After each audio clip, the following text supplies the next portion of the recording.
새벽에 우리를 도우시는 하나님 아버지를 바라보면서 다 같이 묵도하심으로 예배 시작하도록 하겠습니다.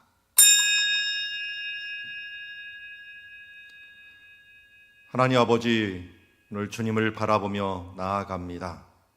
너희는 먼저 그의 나라와 의를 구하라. 그리하면 이 모든 것을 더하시라 약속해 주셨고, 또 새벽에 우리를 도우시려는 하나님의 약속대로 오늘도 주님의 새벽을 깨우며 주 앞에 나아가오니, 주님께서 보이신 모범대로 또 기도하며 나아가오니, 주여 오늘도 우리 가운데 임하여 주시어서 나 자신의 뜻대로 사는 것이 아니라 나를 위하여 죽으신 하나님의 뜻대로 살아가는 하루 될 수 있도록 도우시고 인도하옵소서. 예수님의 이름으로 기도드리옵나이다. 우리 찬송가 420장 너 성결케 위에 함께 찬양하며 나가도록 하겠습니다.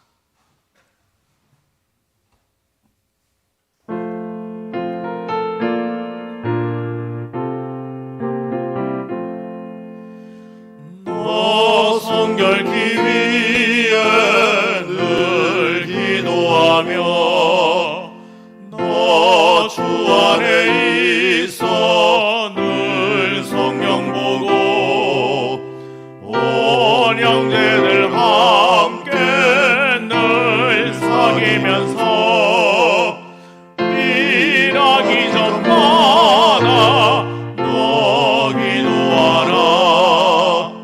너 성결케 위에 내 머리 숙여 저 은밀히 계신 내 주께 빌라. 주 사귀어 살면 주 닮으리니 널 보는 이마다 주 생각하리.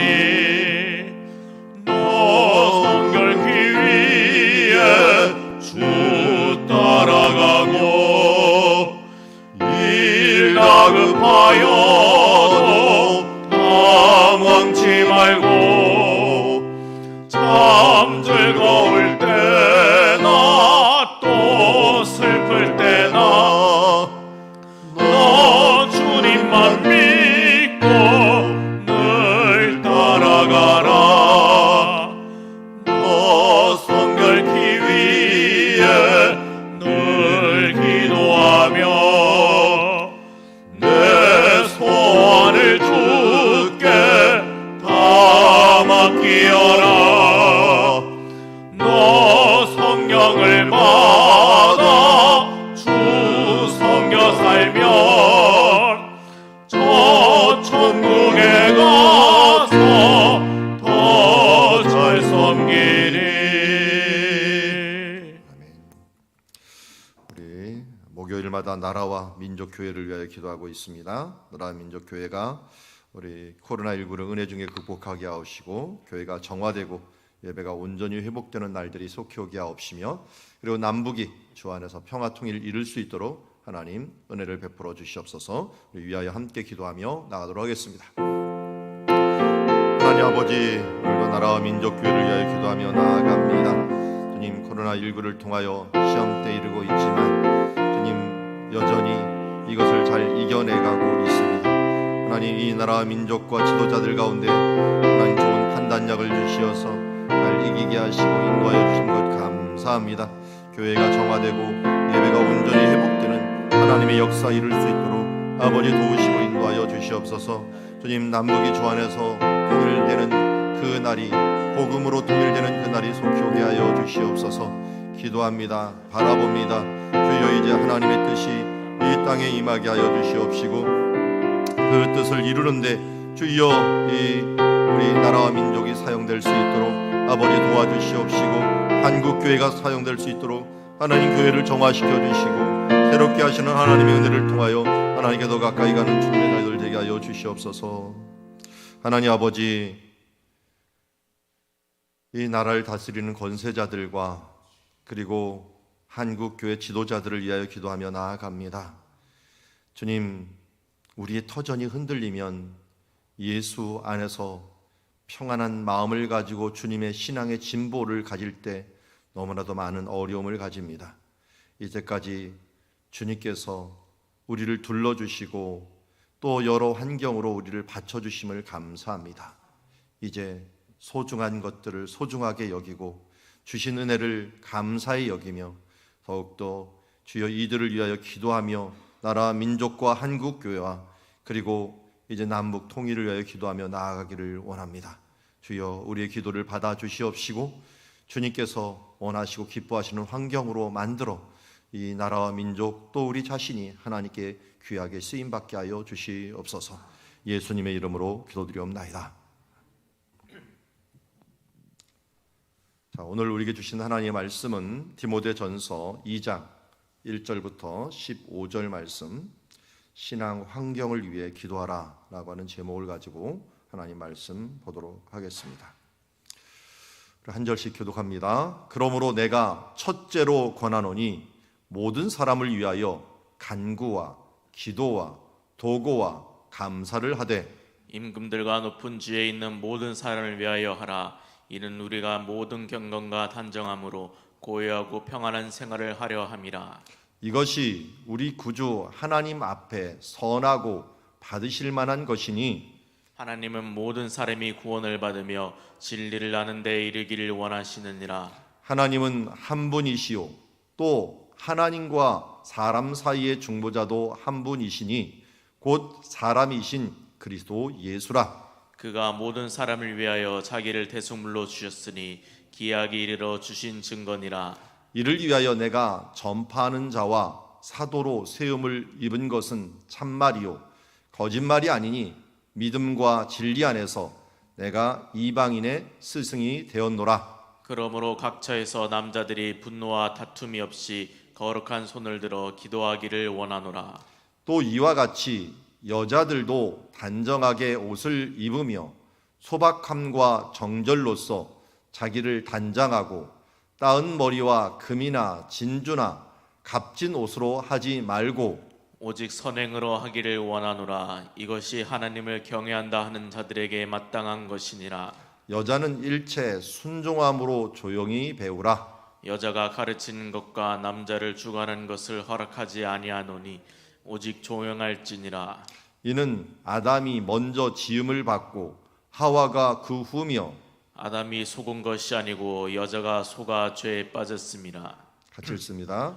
그러나 그러나 여자들이 여자들이 만일 정숙함으로써 믿음과 사랑과 거룩함에 거하면 그의 사람으로 구원을 얻으리라.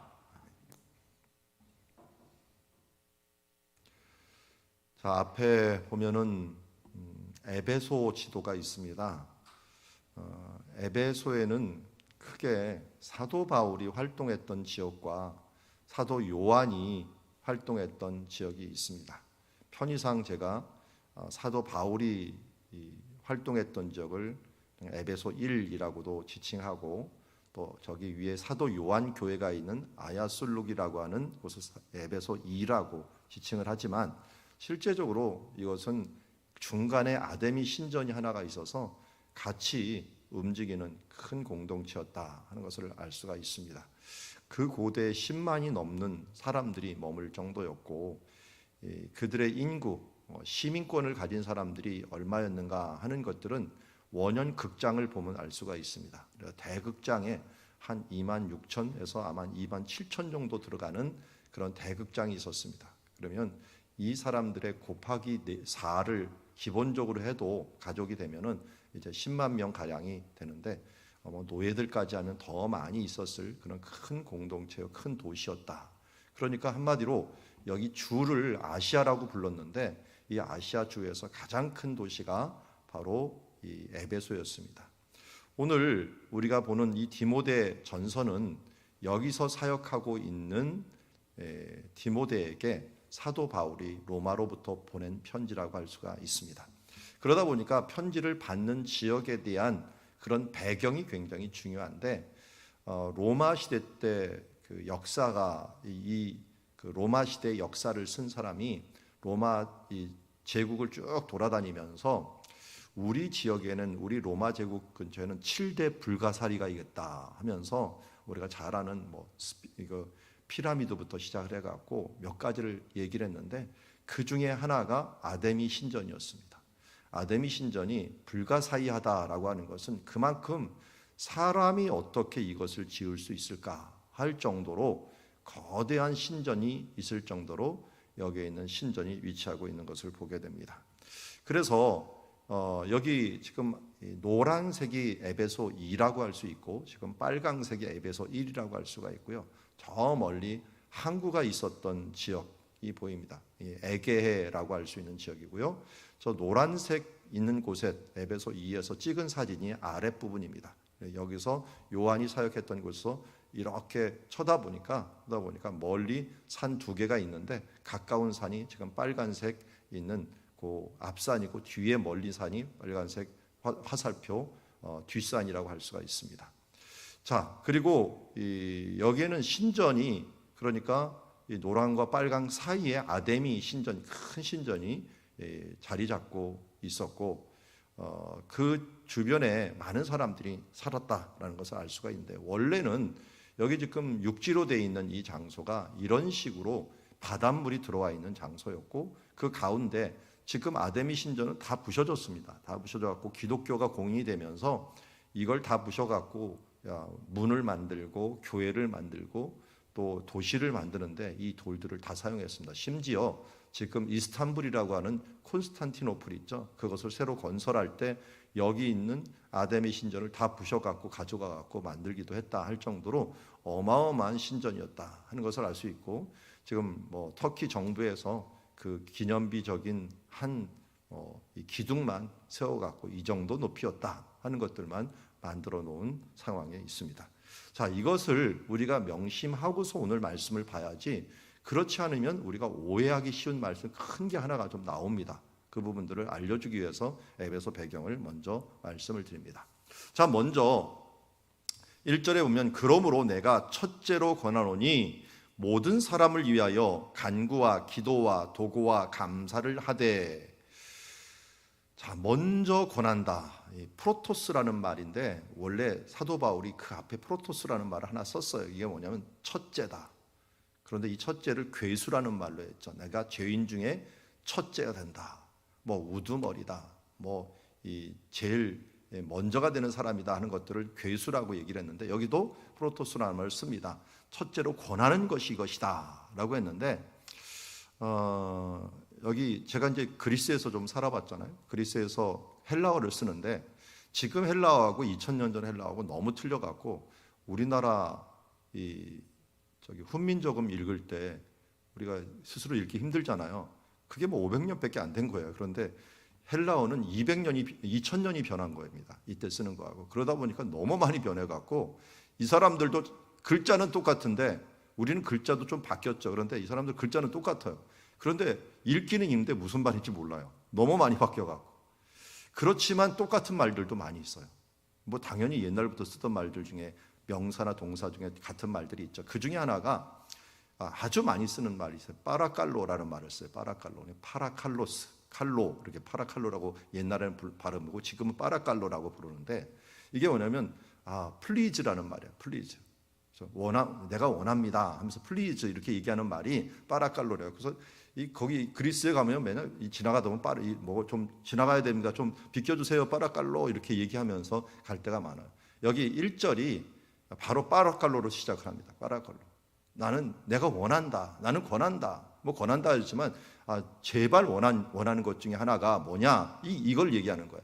기도하기를 원한다. 모든 사람을 위해서 어떤 기도를 하느냐? 간구와 기도와 도구와 감사를 한다.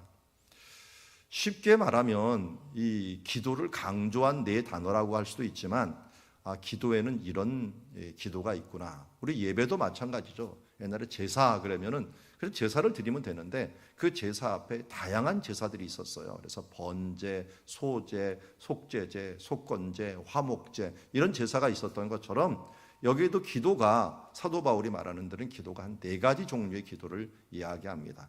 번역을 하려고 노력을 했지만 원래 의미는 간구는 우리가 알듯이 간청하는 겁니다. 하나님 앞에 무엇인가 긴박한 상황에서 어떤 특별한 성취를 위해서 탄원을 하는 것, 이것이 바로 간구다라고 할 수가 있고요.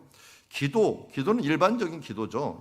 가장 많이 쓰는 건데 우리 기도는 뭡니까? 하나님을 향한 모든 경건한 아뢰을 이야기합니다. 하나님을 향하여 경건한 아뢰, 하나님께 경건하게 아뢰는 것을 얘기하고, 우리가 잘 안 쓰는 것 중에 하나가 도고죠. 도고에 해당하는 것은 다른 사람들의 유익을 위해서 간구하는 중보기도라고 얘기할 수가 있죠. 그래서 도고 그러면 쉽게 중보기도다 이렇게 생각하면 됩니다. 감사는 우리가 잘 알듯이 하나님의 은총에 대한 감사의 기도를 의미한다고 할 수가 있습니다. 제사의 제도를 통해서 우리가 예배에서는 어떤 요소가 있는 것을 아는 것처럼 여기에 기도의 종류들을 통해서 우리가 이런 기도들이 있겠구나 하는 것을 알 수가 있는 것을 보게 됩니다. 간구, 그대로 단어가 잘 선택을 된 것 같아요. 하나님 앞에 간청하는 거죠. 긴박한 것을 위해서 간청하고, 기도는 하나님과 경건한 대화라고 할 수가 있죠. 하나님과 일상적인 대화라고 할 수가 있고, 도고는 다시 말씀드립니다. 중보 기도이고, 감사는 당연히 하나님의 은총에 대한 감사의 기도가 있어야 됩니다. 그래서 이 기도가 어떻게 골고루 있는 것이 어떤 기도입니까? 좀 균형 잡힌 기도요, 건강한 기도다라고 할 수가 있습니다. 그래서 이런 기도들은 우리가 일반적으로 하지만 또 종류를 나누자면 이런 기도다. 근데 이런 기도를 하라고 합니다. 제발 너는 이런 기도를 해라 라고 했는데, 누구를 대상으로 하냐라고 말했더니 2절에 임금들과 높은 지위에 있는 모든 사람을 위하여 하라. 자, 의외죠. 우리는 기도를 할 때 임금들과 높은 지위에, 임금들이라고 하는 이유는 왜 그러냐면, 분명히 로마 제국이기 때문에 황제가 있어요. 황제가 있는데 이 황제가 임금이죠. 또 지역마다 분봉왕을 세워요. 그러니까 우리가 잘 알듯이 헤롯 왕, 이 사람들은 이 작은 왕이죠. 작은 왕, 행정장관과 같은 총독과 같은 사람이지만 그런 사람들을 왕으로 또 이야기를 지칭을 합니다. 그래서 큰 제국의 왕이 있고 또 지역을 다스리는 왕이 있기 때문에 그래서 임금들이다, 왕들이다라고 하는 표현을 쓰게 됩니다. 그리고 높은 지위에 있는 사람, 총독들도 있을 수 있고요. 또 총독 안에도 또 총독. 그러니까 이스라엘도 보면은 유대도 어떻게 됩니까? 큰 수리아의 총독이 있습니다. 그 수리아 안에 또 지방을 다스리는 총독, 빌라도 같은 사람들이 또 지방을 다스리는 총독입니다. 이게 새끼 총독이죠. 이런 총독들이 있기 때문에 높은 지위에 있는 다스리는 모든 사람들을 위하여 하라. 의외입니다. 왜 이런 정치인들을 위해서 기도를 해야 되는가 봤더니, 이는 우리가 모든 경건과 단정함으로 고요하고 평안한 생활을 하려 함이라. 이 생활이 뭐겠어요? 신앙생활. 그러니까 평안한 신앙생활을 하기 위해서 간구와 기도와 도구와 감사를 이 임금들과 지위에 있는 사람들을 위하여 하라는 겁니다. 왜냐하면 이 사람들이 법을 가지고 다스리게 되는데, 법의 많은 부분들이 코에 꼽으면 코걸이, 귀에 걸으면 귀걸이가 있을 때가 굉장히 많지 않습니까? 그런데 가능하면 법적으로 하려고 하지만 특별히 황제가 이 법을 바꿔버리면 이 주변에 있는 복음을 전하는데 정말 문제가 많이 생겨버립니다. 하나님께서 때가 참에 아들을 보내셨다라고 했는데, 어느 때가 찼냐 봤더니 복음을 전하기에 정말 좋은 고요하고 평안한 때가 온 것입니다. 그래서 로마가 쓴 정책이, 예수님이 오실 때 쓴 정책이 팍스 로마나라고 하는 정책입니다. 이 팍스라고 하는 평화라는 뜻을 갖고 있는데, 어떻게든지 모든 지역을 평안함으로 유지해라 라고 하는 것들이 이 티베리우스 황제의 황명이었습니다. 그러니까 가능하면 허락을 해주고, 또 문제가 될 것, 그 중에 뭐를 또 쓰냐면 종교적인 문제는 절대 건드리지 마라. 종교적인 문제는 모든 사람들에게 자유를 줘라 하는 게, 이게 고레스, 바사 왕부터 시작해서 바사, 헬라, 로마로 이어지는 것인데, 이 로마가 그 정책을 그대로 받아갖고 어느 누구든지 종교에 대해서 자유롭게 이야기하고 자유롭게 믿을 수 있는 환경을 마련해 줬어요. 차라리 그걸 건드리게 되면 더 큰 소요가 일어난다는 걸 로마는 알았기 때문에 이 사람들에게 그 부분들을 방해하는 사람들도 차라리 쳤습니다. 예를 들어서 사도 바울이 2차 전쟁을 해서 고린도에 갔는데, 고린도에서 유대인들이 사도 바울을 데리고 가고 갈리오가 총독으로 막 바뀌었으니까 민원을 들어줄 것이라 그래갖고 그에게 바울을 데려왔고 고소를 했더니 그 갈리오가 뭐라 했습니까?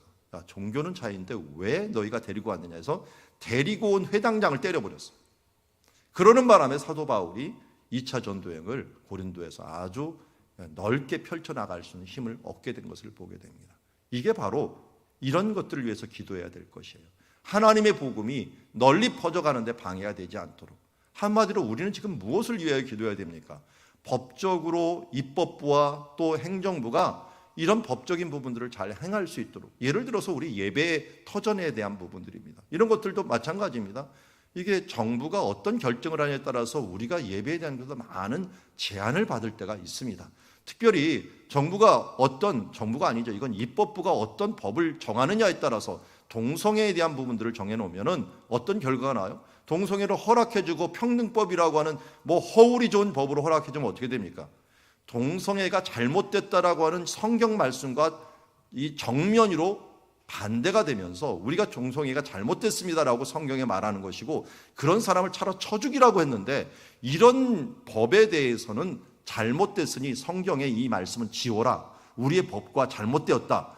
이렇게 나오면 어떻게 됩니까? 우리는 진리를 갖고 목숨을 갖고 싸우는 하나님의 법인데 이것과 정면으로 잘못됐다면 이 세상과 또 트러블이 생기는 거예요.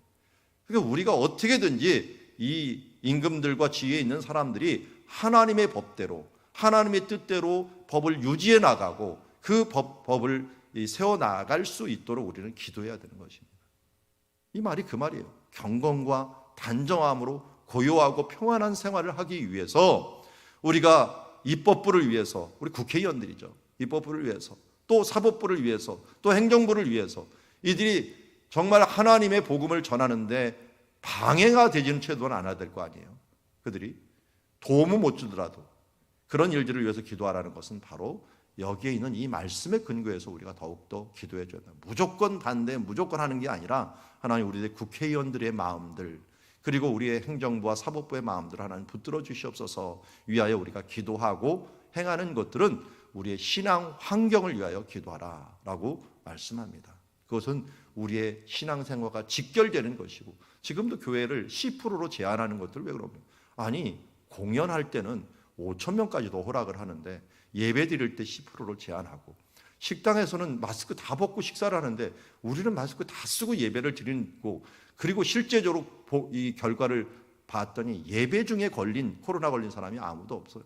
저도 한 2천여 명 있는 교회 우리 동기 목사님을 이번 주에도 만났는데 그 목사님이 얘기하더라고요. 자기는 정말 철저해요. 그런데 그런 분들은 분명히 코로나 환자가 온대요. 아니나 다를까 자기네 교회도 장로님이 코로나를 걸렸대. 예배 드리고 나서 월요일 날 코로나 확실히 됐대요. 그런데 그 장로님이 사방을 그 날 따라 막 돌아다녔대요. 이건 행정한다고 저것저것 다 돌아다녔는데 다행히 아무도 안 걸렸대요. 왜냐하면 본인들 이 교회에 좀 규모가 있는 데는 철저하게 이 마스크를 쓰다 보니까 아무도 안 걸렸다 그러더라고요. 그러니까 어떻게든지 우리가 조심하는 건 조심하는 건데 제한하는 게 너무 심한 것들은 저도 행정부에 대해서는 조금 불만이. 그렇다고 그 부분들에 대해서 우리가 반감을 가지고 나갈 필요는 없지만 우리의 기도는 그래서 더 기도가 필요한 겁니다. 이제 이성적으로 바르게만 판단을 했으면 좋겠다 하는 생각을 가지게 하는 것입니다. 그래서 3절에 보면 이렇게 기도하는 건 뭐라니까? 우리 구주 앞에 선하고 받으실 만한 것이다. 그러면서 4절이 참으로 이거 힘든 말 중에 하나인데요. 하나님은 모든 사람이 구원을 받으며 진리를 아는 데 이르기를 원하느니라. 제가 대학교 1학년 때 옛날에는 MT 같은 걸 많이 갔습니다. 지금 강촌이라고 하는 쪽으로 제가 MT를 우리 대학교, 제가 안양 사람인데 안양 하구에 하고 갔는데 거기 갔더니 또 이 여자 대학교에서 또 MT를 같이 한 건물에 왔더라고요. 그랬더니 옛날에는 또 이렇게 미팅을 또 많이 시켜주고 또 같이 모여갖고 노래 부르고 모닥불 피워놓고 막 했던 그런 때가 있었어요. 그 강가 앞에서. 근데 그때 저는 1학년이었으니까 그냥 우두커니 선배들이 하라는 대로 그냥 하고 있었는데, 그때 지금 여대가 생각이 안 나는데 서울에 있는 어떤 여대였어요. 거기에 있는 한 4학년 선배가 있었는데 이렇게 얘기하는 거 보니까 교회를 다니더라고요. 그래서 이런 교회 얘기를 이렇게 했는데 그분이 지금도 했던 얘기가 이 말씀이 생각이 나요. 그 사람이 얘기하기를 모든 사람이 하나님께서 구원을 받기를 원하신다. 그렇기 때문에 구원받는 것들은 누구나 구원받을 수 있다. 누구나. 예수 믿으면 누구나 구원받을 수 있다라고 이야기하면서 그런 만인 구원설을 얘기하더라고요. 만인 구원설은 모든 사람들이 구원을 받는다라고 하는. 그러니까 하나님께서 그러니까 무슨 얘기다. 이리 가든 저리 가든 구원만 받으면 예수 믿고 구원받으면 된다. 또 뭐 심지어 예수 안 믿어도 착한 일 하면 구원을 받는다. 이런 것까지 얘기를 하더라고요. 제가 그 뒤에 이 말씀을 쭉 배우면서 알게 된 것 중에 하나가 그게 이제 만인 구원설이라고 알미니안주의라고 얘기를 합니다. 이 알미니안주의는 믿으면 구원받는다라고 얘기하면서 예정론을 부인하고 있어요. 이 말씀을 딱 모든 사람이 구원을 받을 수 있다. 그래서 진리를 아는 데까지 이르면 모든 사람이 구원을 받는다라고 하는 그런 말씀. 그러니까 진리를 알면 된다고 했으니까 어떻게 보면 천주교 같은 경우도 그렇게 얘기하죠. 뭐 이 불교가 됐건 유교가 됐건 진리를 알면 모두 구원에 이른다라고 하는데 이것 때문에 이것에 가까운 이제 종파 개신교에서도 이 감리교 같은 경우가 이거에 가까워요. 그래서 행위 종교에 가까운.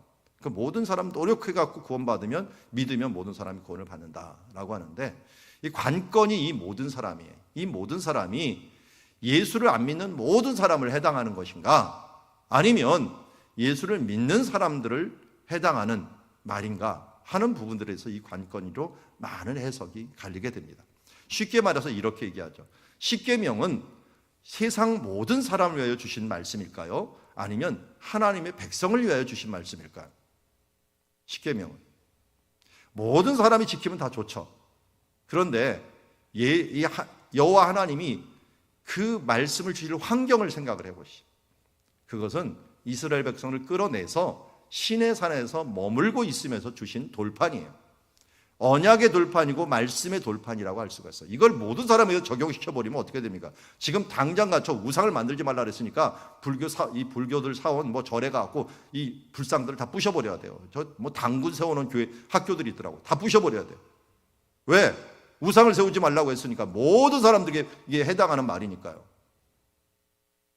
여기도 마찬가지입니다. 지금 디모데에게 편지하는 것은 누구한테 쓰는 것입니까? 디모데가 남겨둔 이유가 뭐라고 했습니까? 그곳에 있는 사람들을 제대로 가르쳐서 바른 교훈을 가르치라는 거예요. 그러니까 교회 공동체에게 쓴 지금 편지이지 이게 모든 사람들에게 쓴 편지가 아니라는 것입니다. 그런 면에서 이 모든 사람들이라 하는 것들은 교회 공동체 안에 있는 사람들입니다. 이런 사람들이 진리를 아는 데 이름으로 말미암아 온전한 구원에 이르는 것들을 이야기하는 것이고 이건 또 여기 본문만 보면 되는 게 아니라 사도 바울의 전체 본문을 봐야 되죠. 뭐 당연히 로마서 같은 경우에서는 믿음으로 구원 얻는 부분들과 또 제한적인 구원들 또 예정된 사람들의 구원에 대한 부분을 사도 바울이 수시로 이 부분들을 이야기하고 있기 때문에 이거 하나만 가지고 말을 해서는 안 된다는 것입니다. 그런 면에서 모든 사람들, 우리 편지를 받는 지금 모든 사람들이 하나님은 구원을 받으며 진리를 아는 데 이르기까지. 왜요?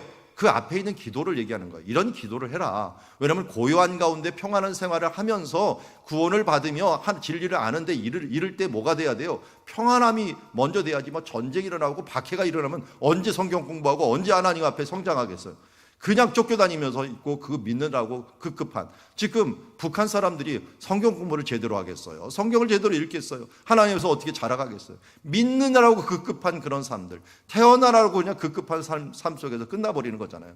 그러다 보니까 너희들은 이런 기도를 통해서 임금들과 지도자를 위해서 기도해갖고 하나님의 말씀의 환경을 위해서 기도하라는 겁니다.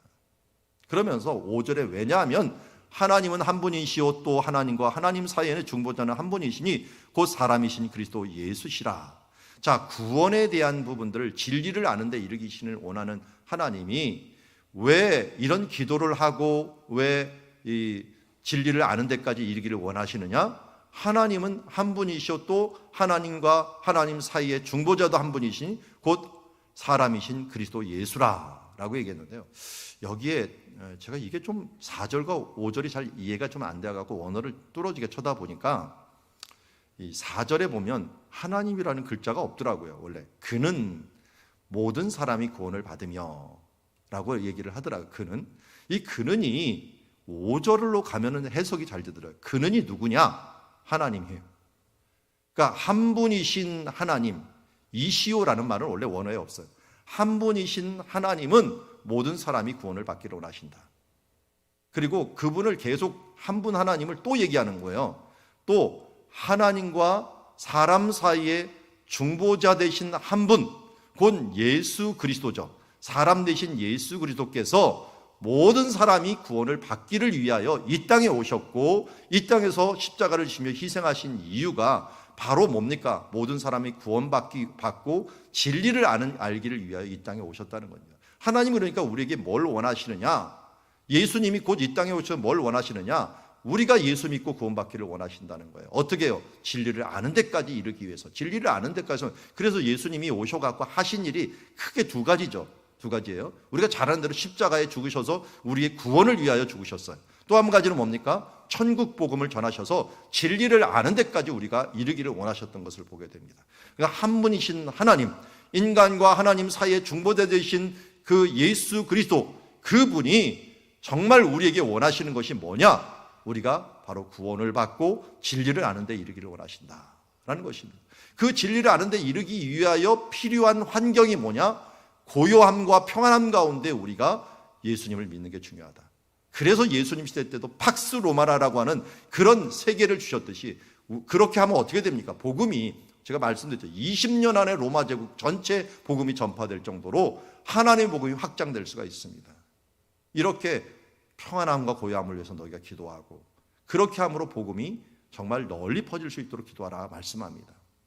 6절 예수님에 대해서 다시 한번 말씀합니다. 그가 모든 사람을 위하여 자기를 대속물로 주셨으니 기약이 이르러 주신 증거니라. 이 말도 위하고 마찬가지입니다.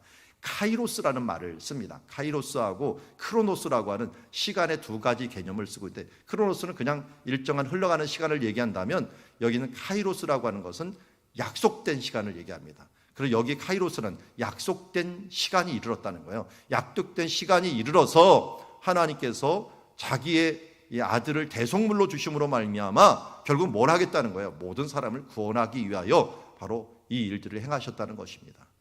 이런 예수님의 이 놀라운 말씀들이 편만하게 모든 사람들에게 알려지기 위해서는 그야말로 평안함을 위해서 너희들이 기도를 하라라고 하는 것이고, 그리고 이를 위하여 7절에 보니까 사도 바울이 뭡니까? 내가 전파하는 자와 사도로 세움을 입은 것은 참말이요 거짓말이 아니니 믿음과 진리 안에서 내가 이방인의 스승이 되었느니라. 평안한 상태가 유지돼야지 어떻게 돼요? 하나님 복음을 전할 수가 있는 거예요. 언어가 통일됐죠. 이 모든 제국으로 통일이 됐죠. 길이 놓여졌죠. 그 항해의 모든 안전이 되었죠. 로마가 또 해양 문물을 발전시켜 갖고 배가 발전이 되었죠. 그러니까 어디를 가든지 하나님의 복음을 전할 수 있는 길로, 예수님이 오실 때도 마찬가지였어요. 예수님이 오실 때도 로마가 모든 길을 열어놓은 특별히 해변길이라는 길을 통해서 예수님의 복음이 전파될 수 있었던 것처럼, 여기 로마 제국의 모든 길들과 평안함이 그만큼 중요하다는 것입니다. 그래서 우리에게도 하나님, 우리 주변에 하나님의 복음을 전파하기에 방해되는 요소들을 제거하여 주시고, 우리의 하나님의 부흥과 하나님의 마지막 때를 준비하기 위해서 하나님 팍스 로마나와 같이 평안의 이 세계를 주셔서 우리가 이 길을 따라서, 이 평안의 라인을 따라서 이 하나님이 주신 허락해 주신 이 과학의 문물을 통해서 하나님의 복음을 전파하게 하여 주옵소서. 그것이 요새 우리가 말하는 인터넷이 될 수가 있고, 우리가 말하는 요새 뭐 줌이라든지 또 뭐 카카오톡이라든지 이런 모든 도구들이 뭡니까? 복음을 전하는 도구로서 이제 사용되었고, 이것들이 제한이 되면서 복음에 제한이 되지 않도록 하나님 이것을 깔아주시고 이끌어 주셔서 우리가 복음에 잘 사용할 수 있도록 하여 주옵소서 하는 것으로 우리가 기도해야 된다는 것을 말씀하고 있습니다. 그러기 위해서 또 우리가 해야 될 일이 있어요. 기도하는 것 말고 어떻게 기도를 해야 되느냐 하는 것들도 있죠. 8절에 보니까 남자들이 분노와 다툼 없이 거룩한 손을 들어 기도하기를 원하노라. 어떤 기도, 누구를 위한 기도, 이걸 얘기했다면 이전 어떻게 기도입니다. 어떤 태도를 하냐면, 먼저 분노와 다툼을 가지지 말고, 분노와 다툼을 가지지 말고 바로 어떤 기도? 주님 안에서 이 거룩한 손을 들어 평화의 기도를 하라는 겁니다. 평화가 먼저 있어야 됩니다. 그래서 이 하나님께 기도하고 경배하는 일에는 먼저 사람과 사람 사이에 평화가 있어야 됩니다. 그래서 예수님께서 기도하는 중에 누구한테 화해할 일이 있다면 빨리 가서 먼저 화해하고 와라. 그 관계가 화해 없이 분노와 다툼이 있는 가운데 거룩한 손을 들 수가 없기 때문입니다. 그래서 거룩한 손을 들어 분노와 다툼 없이 바로 이 말씀을 하라는 것은 이 관계, 특별히 이때는 디모데가 있던 에베소에는 유대인과 이방인 사이에 다툼이 많았어요. 그러니까 이런 다툼을 최대한 없애고 그리고 또 죄에 대한 것들 더럽히지 아니하고 어떻게든지 더러워진 손을 들지 말고 하나님 앞에 정말 거룩한 손을 들어서 하나님께 예배하라. 경건한 예배로서 하나님께 드리라 라고 하는 표현이라고 할 수가 있습니다. 그러니까 우리가 하나님께 기도할 때는 먼저 그래서 죄에 대한 것을 회개하잖아요. 회개하는 것을 깨끗한 마음으로 하나님 앞에 손을 든다는 거. 이스라엘에서는 맨 처음에 기도하는 게 다 고대에는 이렇게 기도를 했으니까요. 그래서 이 손을 들어 기도하라. 9절부터 15절에 나오는 게 정말 난제인데 벌써 시간이 많이 갔기 때문에 이 부분들은 말씀하기 좀 힘들지만 이렇게 얘기하면 됩니다. 요것만 못해요. 또 이와 같이만 알면 됩니다. 이와 같이가 뭐예요? 위에 하는 것처럼 예수님도 우리에게 이와 같이 내 이웃을 내 몸과 같이 사랑하라 하는 것처럼 여기는 여자들도 그렇게 거룩한 손으로 기도하라 라는 것입니다. 여기 보면은 그 복장에 대한 부분들, 이것도 태도죠. 태도에 대한 부분들, 그리고 일체 순종함으로 부분들, 이 12절부터 이 14절에는 건 배경에 대한 부분들이, 아까 말씀드린 아데미 여신이 있다 보니까 이 여자 사제들이 굉장히 많았어요. 이런 사제들이 판을 치다 보니까 이 지역에 대해서 경고를 한 겁니다. 너희 에베소 교회, 너 이런 부분들 조심해라 하는 것들을 이야기하는 거예요. 그래서 정숙함으로써 예배하고 기도하는 모습을 써라 라고 하는 부분들에 대해서 이 부분들을 얘기했다라는 걸 알 수가 있고요. 그리고 아까 말씀드린 것처럼 이 아데미 여신이 워낙 이 지역에 있고, 그리고 여기에 보면 우리가 여기에 아데미와 제우스에게 내려온 우상의 신전지기가 되었다라고 하는 그 사명감까지 가지고 있는 게 이 에베소 사람들이었어요.